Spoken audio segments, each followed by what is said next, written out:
السلام علیکم جی، میں ہوں آپ کا میزبان وجاہت خان، اور ناظرین آج ہم ایک ایسی شخصیت سے آپ کو ملوا رہے ہیں جن کے نہ صرف پاکستان میں بلکہ دنیا بھر میں لاکھوں مداح ہیں، اور اگر میں یہ کہوں کہ اسلامک شخصیات میں پاکستان میں سب سے زیادہ ان کو سنا جاتا ہے، ان کی باتوں پر، خاص طور پہ نوجوان جو ہیں، جتنا تیزی سے نوجوانوں کو انہوں نے اٹریکٹ کیا ہے، تو شاید ہی اتنے کم عرصے میں کسی دوسری شخصیت کو یہ مقام اور یہ رتبہ ملا ہو جو اس وقت ان کو ملا ہوا ہے۔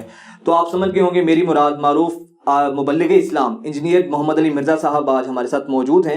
بہت شکریہ علی بھائی آپ کے وقت کا۔ جزاک اللہ خیرہ، لا حول ولا قوت الا باللہ، اللہم صلی علی محمد وعلی آل محمد۔ وجاہت بھائی شکریہ آپ کا کہ آپ نے موقع دیا کہ ہم آپ کے سامنے قرآن و سنت کی روشنی میں جو لوگوں کے سوالات ہیں ان کو ایڈریس کر سکیں۔ اللہ کا نام لے کے شروع کریں۔ علی بھائی سب سے پہلا سوال، کچھ لوگ جو آپ کے ناقدین ہیں، کوئی آپ کو رافضی کہتا ہے، کوئی آپ کو نعوذ باللہ گستاخ صحابہ کہتا ہے، کوئی آپ کو فسادی کہتا ہے، طرح طرح کے القابات سے آپ کو نوازا جاتا ہے، تو اس کی کیا وجہ ہے؟ کوئی بھی مسلک کا شخص ہے، ایک مسلک کی بات نہیں کر رہا، جتنے بھی مسالک کے کچھ علماء کرام جو ہیں، بلکہ اکثریت ان کی کہیں تو بنیادی مسئلہ کیا ہے آپ سے جس پہ یہ سارے اتنے آپ پہ برہم نظر آتے ہیں؟ یہ جو آپ کو برہم نظر آ رہے ہیں نا، یہ صرف ان ٹاپکس کے اوپر نظر آ رہے ہیں جن ٹاپکس میں ان کے ساتھ میرا اختلاف رائے ہے۔ مجھے آج تک کسی اہل حدیث عالم نے، اور نہ مستقبل میں اس ویڈیو کے بعد، کبھی آ کر یہ نہیں کہا کہ یہ جو آپ آئے دن رفع الیدین کے اوپر زور دیتے ہیں کہ بخاری اور مسلم میں نماز کا طریقہ رکوع میں جاتے وقت اور رکوع سے اٹھتے وقت رفع الیدین والا لکھا ہے، جب آپ اس کے اوپر بار بار ایمفسائز کرتے ہیں تو ہمارے بریلوی بھائیوں کے چڑیا جیسے دل دکھ جاتے ہیں۔ یہ کبھی کوئی اہل حدیث مجھے نہیں آ کے کہتا، وہ صرف وہ گلا کرتا ہے جو اس سے متعلق ہے۔ اس کا مطلب ہے کہ باقی ساری چیزیں وہ انڈورس کر رہا ہے کہ میں ٹھیک کہہ رہا ہوں۔ اسی طریقے سے آج تک مجھے کسی بریلوی عالم نے یہ آ کر نہیں کہا کہ جب آپ یزید کے مسئلے میں اہل حدیث کی کلاس لیتے ہیں تو ان بیچاروں کے دل دکھ جاتے ہیں، آپ یزید کے بارے میں اتنے ہارڈ لائنر نہ ہوا کریں۔ وہ پتہ کیا کہتے ہیں؟ انجینئر صاحب کام چوک کے رکھو۔ کیوں؟ کہ ان کے مفادات پہ زر نہیں پڑ رہی نا، وہ ان کے مطلب کی بات ہو رہی ہے۔ تو جس فرقے کے مفادات پہ جن معاملات میں زر پڑتی ہے نا، وہ تو انہیں لگتے ہیں برے، باقیوں پہ وہ بڑے خوش ہیں کہ یار یہ بالکل ٹھیک کر رہے ہیں ان کے ساتھ۔ تو اس کا مطلب ہے کہ میں جس فرقے کے ساتھ جو ٹھیک کر رہا ہوں نا، وہ اگر سارا جمع کرے تو سارا ہی ٹھیک ہے۔ ٹھیک ہے، تو یہ اس طرح کے نام انہوں نے میرے بغیر بھی ایک دوسرے کو دیے ہوئے ہیں۔ کیا احمد بریلوی صاحب نے حسام الحرمین میں دیوبند کو اور اہل حدیث کو مرتد نہیں لکھا، گستاخ رسول نہیں لکھا؟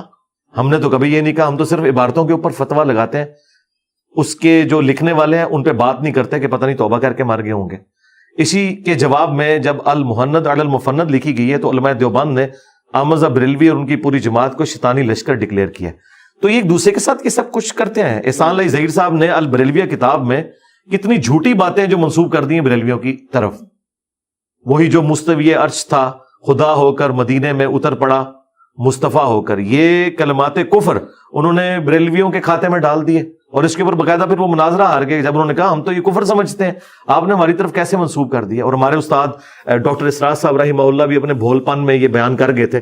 میری 1 to 1 جب ان سے ملاقات ہوئی تو میں نے کہا یہ آپ نے احمد بریلوی کے اوپر جھوٹ باندھا ہے اور بریلوی علماء کے اوپر۔ انہوں نے کہا میں نے تو اہل حدیثوں سے سنا تھا، میری تو اس میں کوئی تحقیق ہی نہیں تھی۔ جی انہوں نے خود کہا، ان کا میری تو تحقیق نہیں تھی۔ لیکن ایک اور مناظرے کا وہ ذکر کرتے ہیں انہی کے بیٹے، وہ کہتے ہیں کہ ابھی ریسنٹلی ان کی ویڈیو آپ کی نظر سے بھی ضروری لازماً گزری ہوگی، کہ وہ کہتے ہیں کہ میں چیلنج ان کو دیتا ہوں کہ انجینئر مرزا صاحب کو ناظرہ قرآن بھی نہیں آتا، ناظرہ بھی نہیں آتا۔ تو وہ دیکھیں نا میرے بھائی، میں نے ناظرہ قرآن کی قرات کر کے بتا دی، آپ رینڈملی اس کا کوئی صفحہ کھولیں میں وہاں سے پڑھنا شروع کر دیتا ہوں۔ یہاں سے رکوع سے شروع کر کون سے رکوع سے؟ یا ایھا الذین آمنوا اذکروا نعمت اللہ۔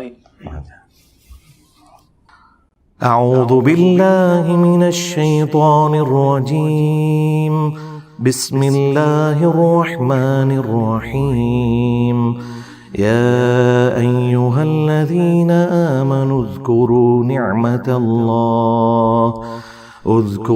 نعمت اللہ علیکم اذ جاءتکم جنود فأرسلنا عليهم ريحا وجنودا لم تروها وكان الله بما تعملون بصيرا.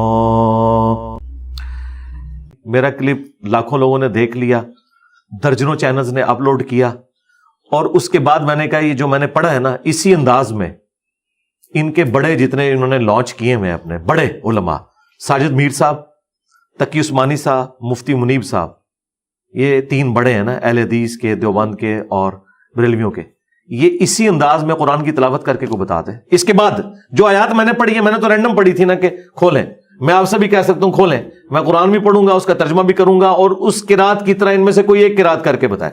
میرے بھائی میں نے قرات میٹرک لائف میں سیکھ لی تھی اللہ کے فضل سے, 8 سے 30 سال پہلے کی میں بات کر رہا ہوں. تو یہ کہنا کہ نازلہ قرآن نہیں آتا, ان کے بچوں کو تو آتا ہے, یہ تو خود مجہول قرآن پڑھتے ہیں, معروف عربی پڑھ ہی نہیں سکتے. اچھا, ان کو عربی آتی ہے لیکن وہ مجہول عربی ہے, بے تے والی, بی تی یہ نہیں ہوگا, بازر بی تازر تی. ان کے بڑے علماء بھی آپ دیکھیں عربی آتی ہے, ایون غامدی صاحب کو اتنی اچھی عربی آتی ہے, لیکن وہ جب عربی شاعری پڑھتے ہیں یا آیات پڑھتے ہیں وہ بالکل پنجابی میں پڑھ رہے ہوتے ہیں وہ. اور قرآن کے نزدیک یہ بھی لحن جلی ہے, بڑی غلطی ہے کہ بازر بی کو بازر بے پڑھ دیں. ایون ہمارے استاد ڈاکٹر سرار صاحب بھی کئی جگہ قرآن پاک کی آیات مجہول پڑھ دیتے ہیں, اور ڈاکٹر ذاکر نائک تو بالکل ہی زبر زیر کی بھی غلطی کر جاتے ہیں. لیکن آج تک میں نے کبھی ڈاکٹر ذاکر نائک کو جاہل نہیں کہا, میں نے کہا اسے قرآن نہیں آتا, یہ کبھی بات نہیں کی, اس لیے کہ مجھے پتا ہے کہ ٹھیک ہے انہوں نے یہ قرات نہیں سیکھی تھی, ان کا بیٹا جو فارق نائک ہے بڑی اچھی قرات کر لیتا ہے, یہ ایک فن ہے. تو میرے اوپر وہ الزام لگائے نا جو لگتا ہو, جب میں تمہارے علماء سے اچھی قرات کر سکتا ہوں, اور میں نے کر کے بھی بتا دی. میری تو نماز پڑھانے کی ویڈیوز اپلوڈ ہوئی ہیں پوری پروننسیشن کے ساتھ, عربی قرآن کے سٹائل کے اندر. تو یہ بات کرنا تو اس سے بے عزتی کروا رہے ہیں نا. لیکن آپ کی اس بات سے تو یہ لگ رہا ہے کہ ان سب کی عربی غلط ہے, ان سب سے اچھی عربی آپ کی ہے. نہیں, یہ تو میں کہہ نہیں رہا, انہوں نے کہا کہ مجھے قرآن پڑھنا نہیں آتا. میں نے کہا مجھے پڑھنا آتا ہے, میں نے پڑھ کے ویڈیو میں ریکارڈ کروا دیا. تو تم اپنے بڑوں سے یہی آیات ذرا تلاوت کر کے بتا دو مجھے. میں نے تو کر کے دکھا دی نا. تمہارے بڑے بھی انہی آیات کو اسی انداز میں تلاوت کریں اور نیوٹرل کاری سے کسی سے فیصلہ کروا لیں گے, عوام فیصلہ کر لے گی کسی قرآن اچھے طریقے سے پڑھنا آتا ہے. ہاں, یہ میں نے جواب دیا ہے. انہوں نے میرے کئی کلپس کاٹے ہیں جس میں میں نے کہا کہ امام کعبہ سے بھی غلطیاں ہوتی ہیں, کہتے ہیں یہ کہتا ہے دیکھو جی امام کعبہ, وہ میں نے ریبٹل کیا تھا. میں نے کبھی یعنی ایکسکلوسیولی اس چیز کو بیان نہیں کیا تھا, میں نے ریبٹل کرتے ہوئے کہا تھا کہ فلاں سے بھی غلطی ہوئی, فلاں سے بھی غلطی ہوئی. ہمارے استاد ڈاکٹر سرار صاحب ان سے زیادہ قرآن کے کراس ریفرنسز کوئی نہیں دے سکتا تھا. انہوں نے کئی سال تک بیان القرآن آڈیو میں ریکارڈنگ کرایا, اور فائنلی پھر 1998 میں ویڈیو میں ریکارڈ کروایا. دیکھ کے وہ قرآن پڑھ رہے ہیں, کئی جگہ ان سے زبر زیر کی غلطی ہوئی ہے, لیکن میں نے کبھی وہ کلپس کاٹ کے یہ نہیں کہا کہ یہ قرآن سے جاہل ہے. ایسا ہو سکتا ہے, بھول بھی سکتا ہے انسان. قرآن دیکھ کر غلط وہ پڑھ رہا ہے کہ آپ نے اس کی غلطی ہائی لائٹ کی, پھر دوسری بار پڑھا تو پھر وہ غلط پڑھے, تیسری بار پڑھے تو پھر غلط پڑھے. اس کے غلطی کہتے ہیں. زبر زیر کی غلطی کسی سے بھی ہو جاتی ہے, دیکھ کے بھی ہو جاتی ہے. وہ پتہ کیوں ہوتی ہے, جو بندہ درس قرآن دے رہا ہوتا ہے نا, وہ پڑھتے ہوئے اس کی توجہ اپنے دماغ میں پیرلل میں 3-4 موضوعوں پہ چل رہی ہوتی ہے کہ میں نے اس کا ترجمہ آسان کرنا ہے, اس کے تفسیر کے اندر میں نے کراس ریفرنس کے طور پر فلاں آیت اور فلاں حدیث پیش کرنی ہے. یہ 5-6 کام جب دماغ میں چل رہے ہوتے ہیں تو کبھی کبھار پڑھنے میں زبر زیر کی غلطی ہو جاتی ہے.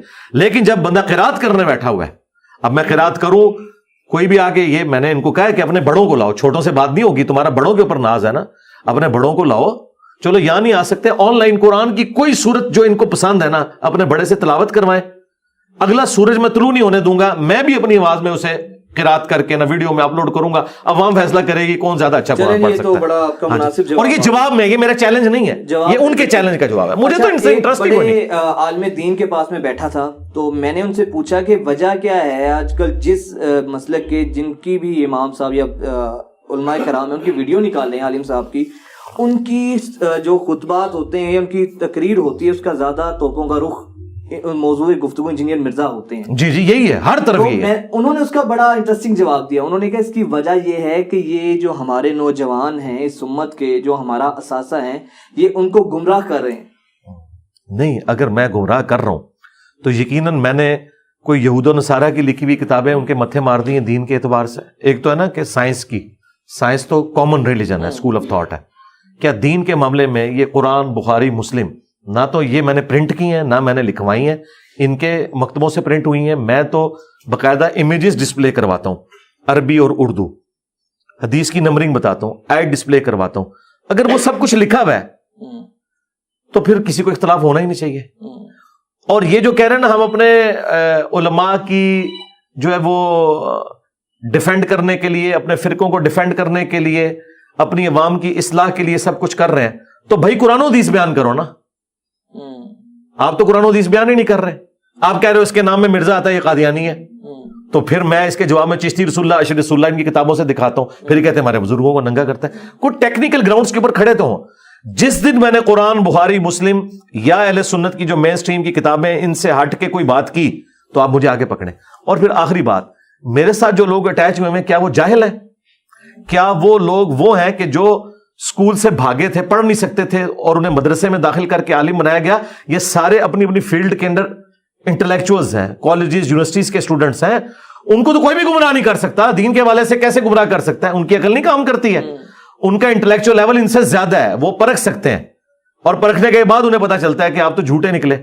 اور دیکھیں ان کے جھوٹا ہونے کے لیے یہی کافی ہے, انہوں نے وہ بلیمز لگائے جو میرے اندر ہے ہی نہیں تھے. مجھے قادیانی کہا, ٹھیک ہے, تو اس سے ان کی انٹینشن شو ہوگی. اگر یہ کہتے ہیں ہم سے غلطی ہوگی, اب معافی مانگ لے. جتنوں نے مجھے قادیانی کہا ہے مجھ سے معافی مانگے, شرعی طور پہ میں معاف کروں گا. تو کبھی انہوں نے معافی نہیں مانگی. نام مرزا ہے تو قادیانی بھی ہوگا.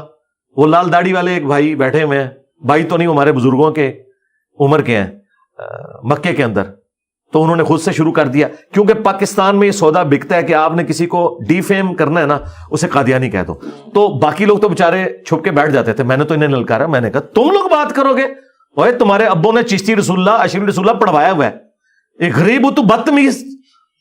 تم لوگوں کی یہ جرت کہ تم ایک مسلمان کے اوپر الزام لگا رہے ہو جن کے اپنے بزرگ اپنے ناموں کے کلمے پڑھاتے رہے. ختم نبوت کے نام کے اوپر تم لوگوں نے اینٹی قادیانی تحریک کو ختم نبوت کا نام دیا ہے. ختم نبوت پہ تو تم نے کبھی کام ہی نہیں کیا.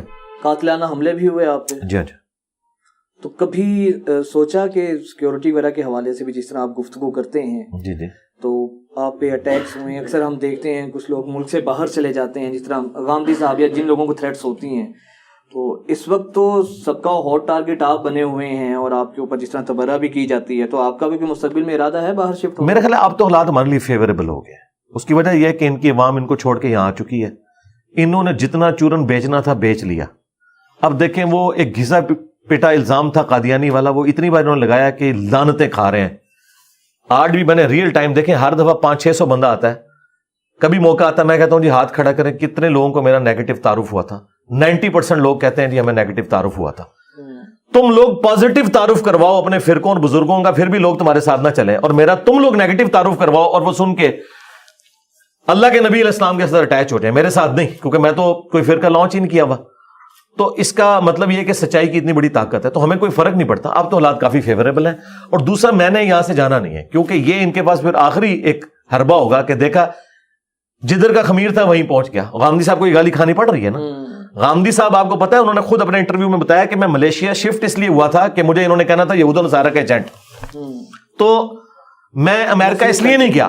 اب امریکہ وہ گئے, وہاں پہ امریکہ میں ایک بڑے قرآن کے ایک اسکالر تھے, نام لیے بغیر, چونکہ میں ایک نیگیٹو بات کر رہا ہوں, تو ان کا ایک سکینڈل نکلا, اس کی وجہ سے کافی اسلام کو نقصان ہوا. تو ان کے کچھ چاہنے والے پھر ملیشیا گئے, انہوں نے کہا کہ یہاں پہ اب ایک ویکیوم کریٹ ہو گیا, آپ کو اب امریکہ آنا ہے. تو غامدی صاحب نے وہی بات کی, لوگ کہیں گے کہ یہود و نصارہ کا ایجنٹ ہے. انہوں نے کہا چھوڑیں جی, لوگوں کو کہنے دیں, لوگ پہلے بھی کہہ رہے تھے, آپ نے اپنا آپ بنوا لیا ہے, اب آپ یہاں پہ آ جائیں. تو میرا مسئلہ یہ ہے کہ میں نے صرف غامدی صاحب کی طرح ویڈیوز نہیں ریکارڈ کروانی, میں فزیکلی لوگوں سے ملتا بھی ہوں, اور ہزاروں نہیں اب تو لاکھوں لوگ مجھے مل کے جا چکے ہیں. اور میں یہاں اپنی اکیڈمی میں بلاتا ہوں تاکہ میں ان کے بزرگوں نے جو ان کا استحصال کیا ان کے سامنے کھولوں کہ تمہارے بزرگ تو وہ تھے تم سے چندے لیتے تھے. میں لاکھوں لوگوں کو اپنی جیب سے دودھ پتی, سموسا اور یہ پورے کا, ہاں جی, یہ سارا کچھ ہی میں اپنی جیب سے کر کے انہیں بتاتا ہوں کہ اگر بزرگ بنانا ہے نا تو پھر اس کو بناؤ. حالانکہ ہم نہیں کہتے ہمیں بناؤ, لیکن تم جن بزرگوں کے ساتھ اٹیچ تھے وہ تمہارا استحصال کرتے رہے. تو میں نے چونکہ لوگوں سے ملنا ہوتا ہے, پھر میرے ساتھ جو تصویر کھنچوا کے جاتے ہیں فیس بک پہ لگاتے ہیں, پھر اور آگے دعوت ایک فشن ریئیکشن شروع ہو جاتا ہے. اس لیے میں یہیں بیٹھا ہوں. میں نے تو ان کو کہا ہے کہ جب تک تمہارا آخری مولوی اپنی طبعی موت کے ساتھ قبر میں نہیں پہنچ جاتا اور میں اس کی قبر پہ وکٹری کا نشان بنا کے نہیں بیٹھ جاتا, میں نے پاکستان سے نہیں جانا. اچھا, کیا وجہ ہے کہ ابھی میں لاسٹ ٹائم بھی آیا تھا اور ابھی میں دیکھتا ہوں کہ 95% یوتھ آپ کو سننے آئی ہوتی ہے, تو ایسا کیا منجن ہے آپ کے پاس، لوگ جنت مرزا کو چھوڑ کے علی محمد علی مرزا کے پیچھے آ گئے؟ دیکھ لیں اس وقت میمز ہوں پازیٹیو انداز میں لرن کرنے کے پوائنٹ آف ویو سے، یا ٹک ٹاک کے اوپر دیکھیں ہر طرف میری ویڈیوز نظر آ رہی ہیں. تو اللہ تعالیٰ نے جب فیصلہ کیا اس حوالے سے کہ اس امت کو اب رسول اللہ صلی اللہ علیہ وآلہ وسلم کی دعوت کے ساتھ جوڑنا ہے، تو پھر ہر جگہ اس دعوت کی سچائی آپ کو رنگ لاتی ہوئی نظر آ رہی ہے. اس کے پیچھے کئی ایک ریزنز ہیں. ایک تو دیکھیں جی، سب سے پہلے میں نے پورے اخلاص کے ساتھ یہ کام کیا. دین کا کام ہوتا ہے اخلاص کے ساتھ، چندہ بک بنا کر نہیں ہوتا، مدرسے کھول کر فرقے لانچ کر کے نہیں. اس طرح کی پہلے چیز کبھی نوجوانوں نے نہیں دیکھی تھی. آج تک جتنے ہیں انہوں نے چندہ بکس بنائی ہیں. ایون جو بڑے بڑے لوگ جن کی میں عزت کرتا ہوں ان کے بھی کروڑوں کے بجٹ ہیں. ڈاکٹر ذاکر نائک، مولانا طارق جمیل، یہ سب لوگوں سے لیتے ہیں. احمد دیدار صاحب بھی، ڈاکٹر سرار صاحب بھی، یہ سب کے سب لوگ. جاوید احمد غامدی صاحب کا بھی خرچہ لوگوں نے اٹھایا ہوا ہے. لیکن میں 1 روپے کا روادار نہیں ہوں کسی. نہیں، یہ جو لیتے ہیں یہ غلط ہے. نہیں، میں غلط نہیں کہتا، میں کہتا ہوں لیں، لیکن اس سے اپنی جدادیں نہ بنائیں. جس طرح ہمارے استاد ڈاکٹر سرار صاحب نے کوئی جداد نہیں بنائی. سبسسٹنس لیول کے اوپر گزارا کریں. جب جدادیں بنائیں گے نا اور سسٹم کے بینیفیشری ہوں گے، پھر ہم کہیں گے چوپڑیاں نالے دو میں جہانی مٹھے باہو، کہ آخرت بھی اللہ سے لینی ہے. تو پھر دنیا میں آپ نے سبسسٹنس لیول پہ گزارا کرنا ہے. جس طرح خلفائے راشدین کا بھی جو ماہانہ خرچ تھا وہ بیت المال سے آتا تھا، لیکن وہ جدادیں نہیں بنا کے گئے. ہمیں ان سے اختلاف یہ کہ جدادیں بناتے ہیں اپنی. ان کے بچے جو نااہل ہوتے ہیں ان گاڑیوں میں گھومتے ہیں کہ جو وہ اپنے پیسوں سے پوری زندگی کما کے اس گاڑی کا ٹائر بھی نہیں خرید سکتے. تو دین کے نام کے اوپر یاشی. اور اسی مدرسے میں پڑھنے والے اسٹوڈنٹ جو ہے ان کی دوائی کے لیے پیسے بھی دینے کے لیے تیار نہیں ہوتے، وہ گندے کپڑوں میں پھر رہے ہوتے ہیں. ہمیں یہ اختلاف ہے. ہم دین کو سورس آف انکم بنانے کے خلاف نہیں ہے. میری اس کے اوپر باقاعدہ ویڈیوز ریکارڈ ہے. یہ مسئلہ نہیں ہے، مسئلہ ہے سبسسٹنس لیول کے اوپر. سورس آف انکم کی آپ نے بات کی ہے یوٹیوب پہ، تو اچھا وہ میں بات پوری کر لوں. وہ جو آپ نے نوجوان، تو ایک تو یہ چیز تھی. دوسری چیز تھی میری دنیاوی تعلیم، میکینیکل انجینئرنگ میں نے آنرز کے ساتھ کی ہے. تیسرا میرا ایک سٹیٹس اس حوالے سے کہ میں نے 19 گریڈ میں سرو کیا ہوا ہے اٹامک انرجی کے ایک ادارے میں، نیسکوم کے اندر، اور اس کا بھی وہ سب ادارہ تھا NDC اس کے اندر. اور پھر میں نے ریٹائرمنٹ لی 15 سال کے بعد. تو یہ ساری کی ساری چیزیں جمع ہو کے، اور سب سے بڑھ کر یہ کہ میں نے پہلی دفعہ یہ ٹرینڈ سیٹ کیا ہے. ٹرینڈ کیا سیٹ کیا؟ ابھی تک ہم اور ہمارے اسٹوڈنٹ نہیں کر رہے ہیں، اور تو کوئی آیا ہی نہیں میدان میں، کہ ہم نے جو بھی آیت اور حدیث بیان کی وہ ڈسپلے کروائی کہ آپ کاؤنٹر ویریفائی کر لیں. تو لوگوں کو یقین آ گیا کہ باقی سب کہانیاں کروا رہے ہیں اور یہ جو کچھ بتا رہے ہیں وہ کچھ لکھا ہے. اور پھر جو نوجوانوں کے آج کے مسائل تھے، جو غیر مسلموں کے اسلام کے اوپر اعتراضات تھے، ایتھیسٹ ہوں، جیوز ہوں، کرسچنز ہوں، پھر جو کرنٹ افیئر آتے ہیں ان کے اوپر میری ویڈیوز آتی ہیں. ابھی یہ دھروو راٹھی نے اسلام کرسچینٹی کے اوپر ایک ویڈیو ریکارڈ کرائی. یہ پوری دنیا کے مسلمانوں کے لیے ایک چیلنج نہیں تھا؟ جس کی دنیا میں سب سے زیادہ ویورشپ ہے یوٹیوب کے اوپر، وہ بندہ آپ کے ریلیجن پہ بات کر رہا ہے. کدھر مر گئے ہیں یہ لوگ؟ جو آئے بھی ہیں ستی باتیں کر کے سائڈ پہ ہو گئے. میں نے اس کا ریبٹل کیا ہے، ایک ایک بات کا جواب دیا ہے، بلیک اینڈ وائٹ کے اندر ایک ایک چیز دکھائی ہے. تو یہ جو ہمیں کہتے تھے نا کہ آپ جی کافروں کے حملوں کا جواب دیں، آپ ہمیں چھوڑیں، تو ان کا بھی جواب ہم دے رہے ہیں. آپ کو ہم اس لیے پکڑے کہ آپ ایک دوسرے کو کافر ہی سمجھتے ہیں. چونکہ آپ ایک دوسرے کو کافر سمجھتے ہیں تو آپ کو بھی جب ہم ایڈریس کر رہے ہیں تو آپ کی نظر میں کافروں کو ہی ایڈریس کر رہے ہیں. اچھا علی بھائی، ایک تاثر یہ بھی ہے کہ آپ کے بارے میں کچھ لوگ کہتے ہیں کہ گو کے بات آپ کی ٹھیک ہوتی ہے، لیکن آپ کا لہجہ ذرا متکبرانہ سا ہوتا ہے. آپ کے لہجے کے اندر ایک تلخی ہوتی ہے جس سے اس مسلک کے جو فالوورز ہیں وہ ذرا ہرٹ ہوتے ہیں. تو ہم ان سے یہ کہتے ہیں کہ آپ وہی باتیں لے جائیں اور پازیٹیو انداز میں ان کے سامنے رکھیں. آپ کی چمڑی نہ انہوں نے اتار دی تو آپ مجھے پکڑیے گا. مثلاً میں آپ کو، آپ لاہور سے آئے تو میں آپ کو حدیث لکھ کے دیتا ہوں صحیح مسلم کی، کہ نبی الاسلام نے کہا میں تمہیں منع کرتا ہوں قبروں پر عمارتیں مت بناؤ، قبروں کو پکا مت کرو اور اس پہ مت بیٹھو. مجاور بن کے بیٹھنا بھی منع ہے، ڈائریکٹ بیٹھنا بھی. یہ حدیث مسلم شریف کی، یہ میں آپ کو لکھ کے دیتا ہوں 2245 نمبر، بڑے سے پلے کارڈ کے اوپر. اور داتا دربار جا کے بیٹھ کے آپ لوگوں کو اکٹھا کر کے ایک طرف آپ شہد رکھیں گال میں، ایک طرف آپ شکر رکھ لیں اور کہیں کہ میٹھے میٹھے اسلامی بھائیوں میرے قریب آؤ، میں تمہارے نبی کی حدیث تمہیں سناتا ہوں. اور یہاں پہ جو علی اجویری صاحب دفن ہیں یہ سید تھے، اور سید و حدیثیں سن کے خوش ہوں گے. اور اب ہم پریکٹیکلی کدال لے کر، بیلچے لے کر ان کا مزار توڑ کے ان کی روح کے سالے ثواب کے لیے انہیں خوش کرنے کے لیے ان کا مزار گراتے ہیں. اور ساتھ آپ کہیں تو ان کو خوش کر کے دیکھیں. کیوں آپ مجھے مار اڑوانا چاہتے ہیں؟ تو بس وہی ٹھیک ہے. تو اس کا مطلب ہے کہ لہجہ کوئی مسئلہ نہیں ہے. اور یہ جو ہمارا لہجہ ہے نا، میرا یہ دعویٰ ہے اس پلانٹ ارتھ پہ مجھ سے زیادہ سافٹ بندہ اس وقت کوئی نہیں ہے جو ان اختلافی موضوعات کے اوپر بولتا ہو اس طریقے سے. آپ سے زیادہ سافٹ بندہ سافٹ کوئی نہیں ہے. یہ کہتے ہیں ہارڈ ہے، میں سافٹ ہوں. اس لیے کہ خادم رضوی صاحب نے کہا ਛੱਡ ਦਿਓ ਵਾਬੀਆਂ ਦੀ ਕਿਹੜੀ ਗੱਲ ਹੈ, ਇਹ ਤੇ ਸੂਰਾਂ ਦੇ ਸੂਰ ਨੇ, ਠੀਕ ਹੈ। ਕਹਿੰਦਾ ਉਹਨਾਂ ਵੱਡਿਆਂ ਦਾ ਇਖਲਾਸ ਮੰਗੋ ਤੇ ਉਹ ਬੜੇ ਵੱਡੇ ਲੋਕ ਹਨ, ਗਦਾਵਾਂ ਨੂੰ ਖੈਰ ਪਾ ਹੀ ਦਿੰਦੇ ਨੇ। ਚਲੋ ਜੀ ਚਲਿਏ, ਉਹ ਭਾਬੀਆਂ ਦੀ ਅਜ਼ਾਨ ਇਹਦਾ ਗੜਾ ਦਵੇ, ਇਹ ਤਾਂ ਸੂਰ ਦੇ ਸੂਰ ਹਨ। ਚਲੋ ਚਲਿਏ।